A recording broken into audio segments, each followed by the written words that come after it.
Hello ভাইয়াপুরা, আশা করি তোমরা সবাই ভালো আছো। তোমাদের সামনে উপস্থিত হয়ে গেছি আবারও আরেকটা কনসেপচুয়াল আলোচনা নিয়ে। তোমরা ইতিমধ্যে হয়তো আমার ম্যাথমেটিক্যাল কিছু কনসেপচুয়াল আলোচনার একটা ক্লাস পেয়ে গিয়েছো। এটা আমাদের আরেকটা কনসেপচুয়াল আলোচনা সিরিজ। এখানের মধ্যে আমি ফিজিক্সের খুবই ভৌতবিজ্ঞানের খুবই উমদা, খুবই ইম্পর্টেন্ট টপিক নিয়ে আলোচনা করবো। উমদা টপিক, এটা নাম হলো যে ব্যতিচার অথবা ডিফ্লেকশন, যেটা মোটামুটি ধরো শর্ট সিলেবাসে তো এবার ছিলই। 2021 সালের যে এইচএসসি পরীক্ষাটি ছিল তাদের তো ছিলই। অ্যান্ড টু বি অনেস্ট, এটাই হলো যে মোটামুটি ওই সপ্তম অধ্যায়ের সবচেয়ে বেশি ইম্পর্টেন্ট টপিক। ওকে, সো আমরা এখানে একটু এই ব্যতিচারের কনসেপ্টটা নিয়ে খেলাধুলা করার চেষ্টা করবো।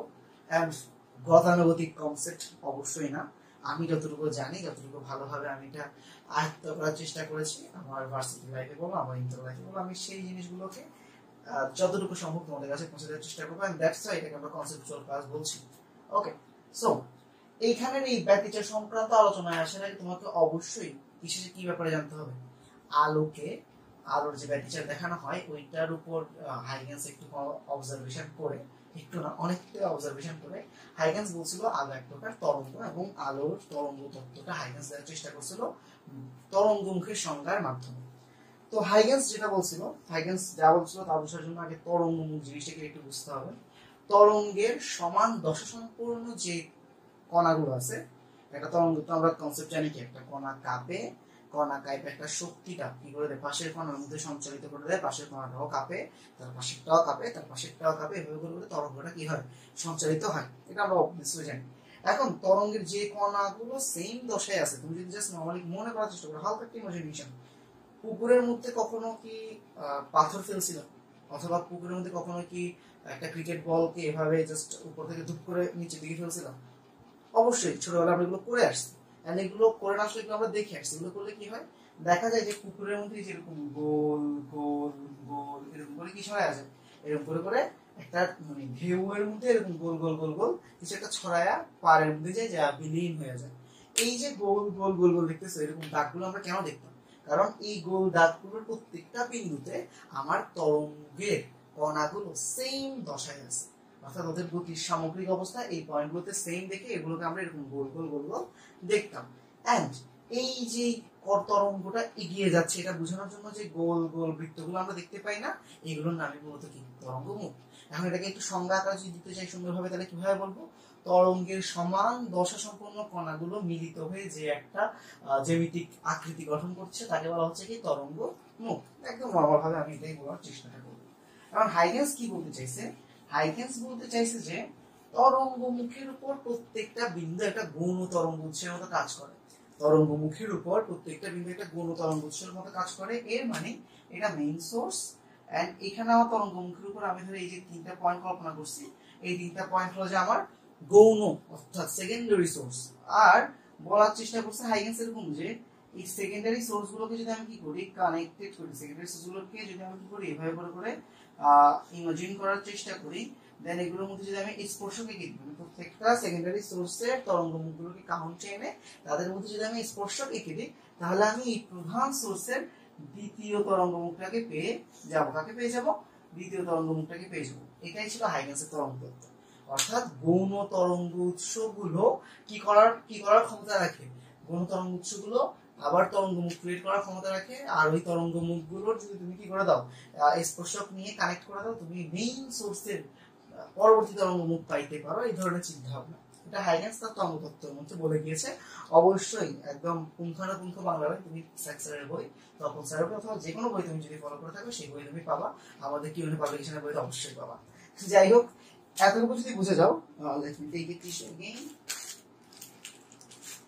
এতটুকু কথাবার্তা যদি তুমি বুঝে যাও, তাহলে আসো আমরা একটু এবার আলোচনা করতে চাই এই ব্যতিচারের মধ্যে মূলত কি হচ্ছে বা ব্যতিচার জিনিসটা আসলে কি।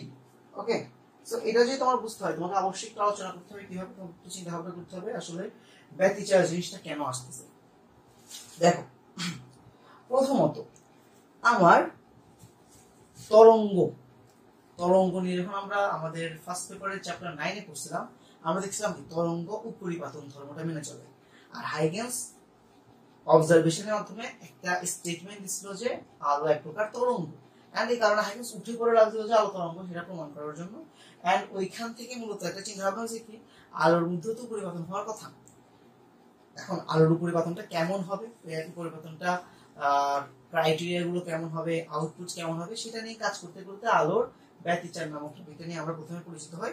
অবশ্যই শব্দের ব্যতিচার, এই শব্দটা তোমরা ক্লাস 9-10 পড়ে আসছো, সো ব্যতিচার নামটা তোমাদের পরিচিত হওয়ার কথা। যাই হোক, এখন আমরা একটু আগাই। ব্যতিচারের মূল জিনিসটা কি? প্রথম সংজ্ঞা একদম মেইন ভাবে যেটা বলা হয়েছে, দুটি সুসংগত উৎস।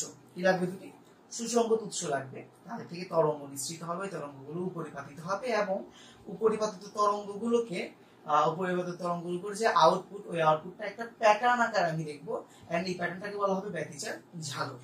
তাহলে কি হচ্ছে? দুটি সুসংগত তরঙ্গ উৎস থেকে তরঙ্গ বের হয়ে পরস্পরের উপর উপরিপাতিত হচ্ছে, এন্ড অবভিয়াসলি উপরিপাতিত হওয়ার ফলে আমরা কিছু পথ পার্থক্যের এখানে কি পাবো? হদিশ পাবো, কিছু দশা পার্থক্য এখানে হদিশ পাবো, এন্ড আলটিমেটলি এই পথ পার্থক্য এবং দশা পার্থক্যের কারণে দিন শেষে আমি এই ধরনের একটা সুন্দর প্যাটার্ন দেখতে পাবো, যেটা নিয়ে আমরা একটু পরে আবার আলোচনা করছি। বাট এখানে আমি কি ড্র করার চেষ্টা করছি, খেয়াল করো। এখানে আমি ড্র করার চেষ্টা করছি জিনিসটা এরকম যে আমার কাছে ধরো সূর্য আছে, আমার সূর্য মামা, এবং সূর্য মামা তো অসীম দূরে আছে। সূর্য মামার গোল গোল যে তরঙ্গমুখ আছে, ওটা তো তুমি পৃথিবীতে এসে কি দেখবে না, কার্ভই দেখবে না। সূর্যের যে গোল গোল ওয়েভ লেন্থ গুলো আছে, তরঙ্গমুখে ওয়েভ লেন্থ না, ওয়েভ ফ্রন্ট বলে, সরি, যে ওয়েভ ফ্রন্ট আছে, ওটা পৃথিবীর কাছে কি মনে হওয়ার কথা? পৃথিবীতে একজন অবজারভারের কাছে এরকম সরলরেখা মনে হওয়ার কথা, বিকজ এটা অনেক বড় একটা বৃত্ত হবে। সূর্যের সাথে যেহেতু আমাদের দূরত্ব অনেক বেশি, তো এই সমান সমান যে তরঙ্গমুখটা আমি দেখতেছি, এটাকে আমি বলতেছি কি, অনেক দূর থেকে সোর্সটা, অনেক দূর থেকে আগত একটা সোর্সের তরঙ্গমুখ। এন্ড এরপর আমি কি করলাম? একটা একক চিরের মধ্যে নিয়ে গেলাম। কিসের মধ্যে নিয়ে গেলাম? একক চির। তো কি হইলো? এই তরঙ্গমুখের যে কোনো একটা পয়েন্ট এখন কিসের মতো কাজ করবে? সোর্সের মতো কাজ করবে। তারপর আমার এখন এই ওয়েভ ফ্রন্টটা কেমন হয়ে গেল? এই যে এরকম কার্ভ হয়ে গেল, মানে আমি এখন ধরতে পারবো অথবা বুঝতে পারবো আমার বাস্তব জীবনের সাথে, মানে ওই যেটা পানির মুখ দেখতেছিলাম ওইটার সাথে মিলাইতে পারবো। এখন এরপর আমি কি করলাম? আবার দ্বিচির দিলাম। এখন কেন আমি দ্বিচির আনছি?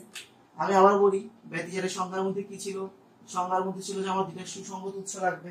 এখন সুসংগত উৎস বলতে কি বুঝায়? সেম বিস্তার হইতে হবে, সেম তরঙ্গদৈর্ঘ্য হইতে হবে, সেম কম্পাঙ্ক হইতে হবে। এখন সবকিছু same same in real world, কম্পাঙ্ক, বিস্তার, তরঙ্গদৈর্ঘ্য সব same same, in real world possible না। এই কারণে আমি কি করছি? একটা তরঙ্গকেই দুইটা তরঙ্গে ডিভাইড করছি, অর্থাৎ একটা তরঙ্গ মুখ থেকে আমি কি করছি? একটা তরঙ্গ মুখ থেকে আমি দুইটা গণ উৎস, মানে মেইন উৎস থেকে আমি দুইটা কি করার চেষ্টা করছি? সেকেন্ডারি সোর্স এক্সট্রাক্ট করার চেষ্টা করছি, তাদের উপর পরিপাতিত হয়ে যে ফলাফলটা পাওয়ার কথা সেটা বের করার চেষ্টা করছি। এন্ড আলটিমেটলি জিনিসটা কেমন হয়েছে? আমার এই যে দেখো, এই তরঙ্গ মুখটার এই যে দুইটা সোর্স পাওয়া গেছে, এই যে S1 S2, এই যে S2 নাম দিলাম, এটাকে S1 নাম দিলাম। এই S1 S2 উপরিপাতিত হয়ে গিয়ে আলটিমেটলি আমি এই ধরনের একটা প্যাটার্ন পর্দার মধ্যে দেখতে পাবো। এই কনসেপচুয়াল আলোচনা, আই গেস এতটুকু কনসেপচুয়াল আলোচনা তুমি ধরতে পারছো অথবা বুঝতে পারছো। এখন খেয়াল করে দেখো, প্রশ্ন আসার কথা, ভাই একটা উজ্জ্বল পাইছি, দেন অন্ধকার পাইছি, দেন আবার উজ্জ্বল পাইছি, দেন আবার অন্ধকার পাইছি, কেন? এমনটা কেন হয়েছে? খুবই স্বাভাবিক, একদম চিন্তা ভাবনা করার চেষ্টা করি আমরা। যখন তুমি তরঙ্গ অধ্যায়ের মধ্যে উপরিপাতন কনসেপ্টটা পড়ছো, অবশ্যই তুমি দুই ধরনের উপরিপাতন দেখার কথা, একটা হচ্ছে ধ্বংসাত্মক অথবা গঠনাত্মক। একটা ধ্বংসাত্মক আর একটা কি গঠনাত্মক, মানে একটা কি করতেছে? ধ্বংস করে দিতেছে। ওকে, তোমার যদি মনে পড়ে থাকে স্থির তরঙ্গের কনসেপ্টটা তুমি পড়ছিলা, এই যে একটা তরঙ্গ যদি এইভাবে করে যায় আর একটা তরঙ্গ যদি তার উপর এইভাবে করে উপরিপাতিত হয় সেম ভাবে, তাহলে দুইটা লব্ধি তরঙ্গ এই যে এরকম কিছু একটা হবে। আর যদি কি হয়, একটা তরঙ্গ এইভাবে করে যায় আর একটা তরঙ্গ যদি তার উল্টা দিকে এইভাবে করে আসে, তাহলে তুমি কোনো ধরনের তরঙ্গই পাবা না, একদম মাঝ বরাবর থাকবে। তো তুমি সুস্পন্দ এবং নিষ্পন্দ ধরনের কিছু বিন্দু বিন্দু পাইছিলে, এগুলো না চ্যাপ্টার 9 এর পড়াশোনা, এগুলো নিয়ে অন্য কোনো একটা কনসেপচুয়াল ক্লাসে আলোচনা অবশ্যই করা হবে। এন্ড আই গেস আমি না হলে আমাদের প্যানেলের কোনো জোস অ্যাডমিনিস্ট্রেটর তোমাদের এগুলো বোঝানোর চেষ্টা করবে। যাই হোক, এখন আসো, তাহলে বুঝতে পারতেছি কি, যখন পরিপাতন হয় ধ্বংসাত্মক এবং গঠনাত্মক দুই ধরনেরই কি হওয়ার কথা? তরঙ্গ তৈরি হওয়ার কথা। এন্ড ওইখান থেকেই কিন্তু আমি কি করতে পারতেছি? বুঝতে পারতেছি যখন ধ্বংসাত্মক হয় অন্ধকার বিন্দু পাইছি, এন্ড যখনই আমার উপরিপাতনটা গঠনাত্মক হয় তখন আমি কি পাইছি? উজ্জ্বল বিন্দুটা পাইছি। এখন কখন ধ্বংসাত্মক হয় বা কখন গঠনাত্মক হয়, ওইটার জন্য এত মানে ইনডেপথ ব্রেইনের খাটানোর কিছু নাই। চ্যাপ্টার 9 এর মধ্যে ধ্বংসাত্মক এবং গঠনাত্মকের অবশ্যই কি দেয়া আছে, কিছু লজিক দেওয়া ছিল। ওগুলো যদি তুমি দেখো তাহলে তুমি বুঝতে পারবা যে যদি তোমার মানে আমি যদি ব্যতিচারের সাথে মিলাইতে চাই, জাস্ট তুমি যদি এখন উজ্জ্বল বিন্দু পাইতে চাও অথবা তুমি যদি গঠনাত্মক ব্যতিচার গুলো পাইতে চাও, তোমার কি ফলো করতে হবে? তোমার এই যে পথ পার্থক্য যেটা আছে, এটা a sin θ সমান হইতে হবে। কি বললাম? তোমার যে পথ পার্থক্য আছে n ল্যামডা, পথ পার্থক্যটা কি বললাম n ল্যামডা, এটা কার সমান হতে হবে, সেটা তোমার a sin θ n এর সমান হতে হবে, যেখানে এটা কি, এটা হলো যে আমার চিরের প্রস্থ। ওকে, এটা হলো আমার চিরের প্রস্থ এন্ড থিটাটা কি, ল্যামডাটা কি, এগুলো নিয়ে আমরা এখন আস্তে আস্তে আলোচনা করি। ওকে, একটু খেয়াল করে দেখো, আমি যদি একদম তোমাকে একটু হালকা করে মনে করাইতে চাই আর কি, দেখো যদি তোমাকে একটু মনে করাইতে চাই, চলো আবার একটা পানির ব্রেক। ওকে, সো উজ্জ্বল অথবা গঠনাত্মক কিভাবে এই sin θ n ল্যামডা বলতেছে সেটা একটু জাস্ট বলি, খেয়াল করে দেখো। মনে করো যে এই পুরো সিনারিওটাকে তুমি চিন্তা করো কিভাবে, এই যে এখানে তোমার S1 চিন্তা করো, এখানে তোমার S2 চিন্তা করো, এখানে তোমার মাঝামাঝি এই যে S আছে, মনে করো এই যে তোমার এখানে আমার কেন্দ্রীয় উজ্জ্বল বিন্দু, দেন এখান থেকে মনে করো এই যে এই উচ্চতায় গিয়ে তুমি একটা কি পাইছো, উজ্জ্বল বিন্দু পাইছো, এটা কেন্দ্রীয় উজ্জ্বল, এটা যে কোনো একটা n তম উজ্জ্বল, এই পয়েন্ট তুমি কি পাইছো, মনে করো n তম উজ্জ্বলটাকে পাইছো। তাহলে এই যে S1 থেকে তুমি এটা কানেক্ট করে দাও, এই S2 থেকে কানেক্ট করে দাও, করে দিলা, তুমি বুঝতে পারতেছো। দেখো এই S1 থেকে এতটুকু দূরত্ব আর S2 থেকে এতটুকু দূরত্ব, অর্থাৎ এই যে S1p আর এই S2p, এটার মধ্যে একটা পার্থক্য আছে, অবশ্যই দেখতে পাচ্ছ S2p টা বড় S1p এর তুলনায়। সো S2p থেকে S1p কে বিয়োগ করলে তুমি একটা কি পাবা, পথ পার্থক্য পাবা। ওকে, এই পথ পার্থক্যটার মানে কিন্তু কি আসে, n ল্যামডা আসে। কিভাবে ডিরেক্টলি বলতে পারতেছি ভাইয়া পথ পার্থক্যটা n ল্যামডা, আমি আবারও বলতেছি, তোমাদের কিছু ফর্মুলা এগুলো অনেক আগে তোমরা শিখে আসছো, যে দশ পার্থক্যের সাথে পথ পার্থক্যের সম্পর্ক twice pi by lambda into পথ পার্থক্য ইকুয়াল দশ পার্থক্য। হ্যাঁ, সো ওই ধরনের যে কনসেপ্ট গুলো আছে ওগুলোকে এখানে মিলিয়ে নিয়ে আসলেই হয়ে যাচ্ছে। আর এটা চ্যাপ্টার 9 এর পর আর কি, অবশ্যই এটা নিয়ে আমাদের আরেকদিন আলোচনা করতে হবে, কখন গঠনাত্মক পাই কখন ধ্বংসাত্মক পাই, এখানে আলোচনা করতে এটা প্রায় 30 মিনিট ক্লাস হয়ে যাবে, এত লেন্থি করার দরকার নেই। তারপর জাস্ট বুঝাচ্ছি কি তোমাকে, এই যে S2p আর এই যে S1p, তুমি যদি এখানে এটাকে একটু কি করে দাও, এই যে এভাবে করে কানেক্ট করে দাও, কানেক্ট করে দিলে তুমি বুঝবে কি এই যে এতটুকু কি পথের পার্থক্য দেখা যাচ্ছে, আর এতটুকু পথ পার্থক্যের কারণে কিন্তু এখানে আমি এই উজ্জ্বল বিন্দুটা পাইছি। দ্যাটস হোয়াই আমি বলেছি কি উজ্জ্বল বিন্দু পাওয়ার শর্ত এই sin θ n n lambda. And obviously তোমাদের বোঝার কথা যে এই যে আমি যদি একদম ঠান্ডা মাথায় বোঝানোর চেষ্টা করি বা ঠান্ডা মাথায় মনে রাখানোর চেষ্টা করি তোমাদেরকে, S1 থেকে S2 দূরত্ব যদি হয় a, S1 থেকে S2 দূরত্ব যদি কি হয় a হয়, এন্ড এই যে কোণটা আমি লিখছি এই দেখো ডট দিয়ে, এই যেটা যদি আমি বলি কি থিটা n, অর্থাৎ n তম উজ্জ্বলের জন্য যে থিটাটা, এটাকে যদি আমি এটা বলি, এখন আরেকটু ঠান্ডা মাথায় দেখো, এটা তোমার 90 ডিগ্রি অপোজিট, এটা হলো তোমার অতিভুজ। এখন তুমি যদি চাও কি এটা অতিভুজ, তো এই কি দরকার তোমার, এই পথ পার্থক্যটা দরকার না, এটা তোমার লম্ব না, তো তুমি দেখো এই থিটাটা নাও, এখন তুমি বলতে পারবা কি যে আমার লম্ব যেটা আছে এই লম্ব সমান সমান করে দিতে পারবা কি a sin θ n। ওকে, তাহলে দেখো পথ পার্থক্য একবার কি বললাম n ল্যামডা, কিভাবে দশ পার্থক্যের সাথে পথ পার্থক্যের সম্পর্ক মিলায়া, আবার এই চিত্র থেকে বলতে পারলাম কি আমার এই যে a sin θ n টা এটা আমার কিছু সমান হচ্ছে, এই যে লম্ব অথবা পথ পার্থক্যের সমান হচ্ছে, এই দুইটা কথাকে মিলায়া কিন্তু আমি কি বলছি উজ্জ্বল বিন্দুর জন্য এই sin θ n ইকুয়াল কি দিতে হবে, n ল্যামডা হইতে হবে। ওকে, এবার যদি তুমি আরেকটু চিন্তা করো, অন্ধকার বিন্দুর কথাটা যদি তোমাকে বলার চেষ্টা করি, অন্ধকার বিন্দুর জন্য কি হইতে হবে, দেখো অন্ধকার বিন্দুর জন্য জাস্ট একই জিনিস একটু অন্যভাবে, অন্ধকার বিন্দু এটার জন্য কি হইতে হবে, এই যে a sin θ n is equal to হইতে হবে যে twice n plus 1 into lambda by 2। Just এটাই বিজোড় সংখ্যা, টুয়াইস n প্লাস 1 টা লিখবো না, বিজোড় সংখ্যা বোঝানোর জন্য প্লাস 1 মাইনাস 1 দুইটা লেখা যায়, বাট আমি মাইনাস 1 লিখবো তাহলে একটু ইজিয়ার আর কি। So twice n minus 1 into lambda by 2, এটা কিসের জন্য, অন্ধকার বিন্দু পাওয়ার জন্য এই কাহিনীটা করা লাগে। আবারও বলতেছি এই পথ পার্থক্যের ব্যাপারটা সম্পূর্ণ কই থেকে আসতেছে, সম্পূর্ণ নবম অধ্যায়, ফার্স্ট পেপার নবম অধ্যায় থেকে আসতেছে, এটা অন্য কোনো চ্যাপ্টারে আমরা জানবো। এন্ড এই sin θ n এর ব্যাপারটা এই যে এখান থেকে আসতেছে, এটাকে আমি লম্ব ধরে এটা আমি একটা সমকোণ আঁকছি, এই যেটা আমার সমকোণ ত্রিভুজ, এটা আমার লম্ব, এটা আমার অতিভুজ, সো ত্রিভুজের সাথে লম্বের সম্পর্কটাকে আমি এইভাবে করে লম্ব বাই অতিভুজ ইকুয়াল টু sin θ n এইভাবে করে বলতে পারি। সো এখান থেকে এই জিনিসটা আসছে। এবার একটা চিন্তা ভাবনা করে দেখো, এই থিটাগুলোর মান কিন্তু অনেক ছোট হবে, ঠিক আছে, খুবই ছোট হবে। আমি যদি চিন্তা করি কি এই বিচি থেকে এই পর্দা পুরোটা দূরত্ব হলো কতটুকু d, এই জি থেকে পুরো পর্দা দূরত্ব যদি আমি কি কল্পনা করি d কল্পনা করি, আর এই কেন্দ্র থেকে এই আন্তঃ উজ্জ্বল বিন্দু দূরত্বটাকে যদি আমি কি xn কল্পনা করি, কি কল্পনা করি xn, তাহলে কিন্তু চাইলে আমি লিখতে পারবো কি, চাইলে আমি লিখতে পারবো যে tan θ n, লিখতে পারবো tan θ n is equal to, দেখো তো লম্ব হলো xn ভূমি হলো d, xn বাই d লিখে দিতে পারবো। এন্ড আবার যেহেতু বললাম এই থিটার মানগুলো কিন্তু অনেক ছোট হয়, দ্যাটস ওয়াই তুমি চাইলে কি করতে পারবা sin θ n আর tan θ n সমান বলে sin থিটা n সমান সমান tan থিটা n সমান সমান বলে তুমি কি লিখতে পারবা sin থিটা n এর জায়গায় n ল্যামডা বাই a লিখে দিতে পারবা, tan থিটা n এর জায়গায় xn বাই d লিখে দিতে পারবা। এখন একটা মজাদার ব্যাপার কি, এখানের এই থিটাটা আর এই থিটাটা কিভাবে সমান হয় এটা যদি তোমরা একটু চিন্তা করে দেখো, এটা জাস্ট তোমাদের নরমাল ত্রিকোণমিতিক ব্যাপার স্যাপার 90 ডিগ্রি, মানে এটা যদি একটা সমকোণী ত্রিভুজ 90 ডিগ্রি আছে, আমি যদি একদম মানে আরেকটু ইজিলি যদি বলি এই ত্রিভুজটাকে তুমি এমন করে নিলে কিন্তু এই ত্রিভুজের সদৃশপূর্ণ হয়ে যায়। আর যদি এটা যদি ইমাজিন করতে না পারো, জাস্ট তুমি নরমালি মেলানোর চেষ্টা করো, এটা 90 ডিগ্রি, এটা থিটা ডিগ্রি, দেন আমরা যদি আসি আমাদের এই যে কোণটা আসবে এই কোণটা ধরো এই যে এটা 90 ডিগ্রি 90 90, এটা হওয়ার কথা 90 মাইনাস থিটা, এটা 90 মাইনাস থিটা, এটা থেকে যায় কি থিটা ডিগ্রি থেকে যায় কি, এভাবে করে তুমি মিলাই ফেলতে পারো। জাস্ট এটা তোমার নরমালি সেন্সে চলে আসবে, আর সেটা একটা কথা বলতেছি না। যাই হোক, তো আলটিমেটলি কি দাঁড়াচ্ছে আমার tan থিটা n সমান সমান xn বাই d আর sin theta n n lambda by a, এই দুটোকে তুমি সমান করে কিন্তু এই যে এই ধরনের একটা চিন্তা ভাবনা করতে পারো কি সেন্টার থেকে কেন্দ্রীয় উজ্জ্বল থেকে n তম উজ্জ্বলের দূরত্ব xn n lambda d divided by a, এই ধরনের একটা চিন্তা ভাবনা করতে পারো। এখন এই চিন্তা ভাবনাটা পরবর্তী চিন্তা ভাবনা কি হবে দেখো, n তম উজ্জ্বল মনে করে যে সেন্টার, সেন্টার থেকে এতটুকু হলো কি আমার সেন্টার থেকে ধরো এই যে এতটুকু পর্যন্ত বললাম কি n তম উজ্জ্বল, ঠিক আছে।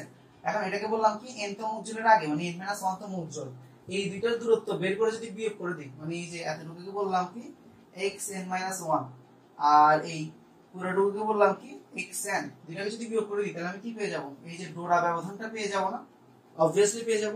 তো ওইটাই ইউজ করে এই যে n এর জায়গায় একবার n রাখছে, n এর জায়গায় একবার n - 1 লিখছে, লিখে তোমার দুইটার পার্থক্য করে কিন্তু del x গুলো কি পেয়ে যায় n ল্যামডা, শুধু n না তখন শুধু ল্যামডা d থাকে, lambda d divided by a থেকে যায়। তুমি যদি একটু বাচ্চাদের মতো ভাবো, তুমি n এর জায়গায় একবার 1 বসাবা, n এর জায়গায় একবার 2 বসাবা, তখন তুমি পাবা কি 2 ল্যামডা d থেকে একটা ল্যামডা d বিয়োগ করবা, 2 ল্যামডা d থেকে যদি তুমি একটা ল্যামডা d বিয়োগ করো তোমার কি থাকবে ল্যামডা d বাই a থাকবে, আর এটাই কি হবে তোমার ডোরা ব্যবধান।